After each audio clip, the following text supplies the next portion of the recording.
So, I heard that a lot of you nursing students are struggling with Med-Surg this semester. Not on my motherfucking watch. Let me show you the easy 5-step trick to decoding any disease within your Med-Surg. Let's go. This step is called PASTE. PASTE. I can show you better than I can tell you. Okay, y'all. We're going to use DKA as an example in this case.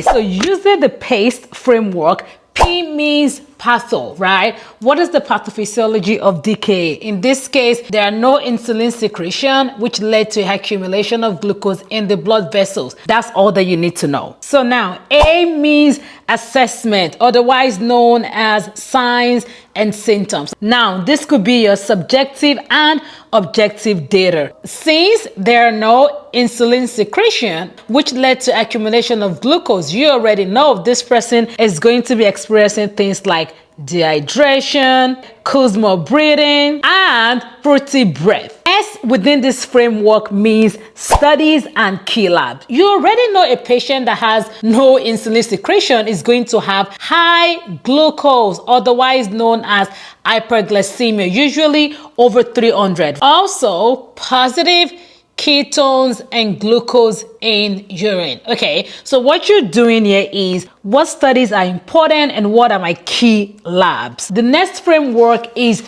treatment with the T. For treatment of a patient with DKA, the first thing you gotta do is fluid replacement. And after that, check potassium level before administer the initial dose of insulin. Now, you only give insulin when your potassium is within normal range, and you replace potassium first if potassium is not within normal range, so below 3.3. E means patient education within your nursing intervention. So you want to teach things like infection prevention, also things like monitor glucose, monitor your urine for ketones, and everything else within the disease process that you are learning. Anyways, long story short, make sure you study your notes, study your study guide, whatever it is that you're using to study, and then use the PASTE framework to assess your knowledge of the disease. And I promise you, this is where your exam questions are going to be drawn from. Love you all and good luck.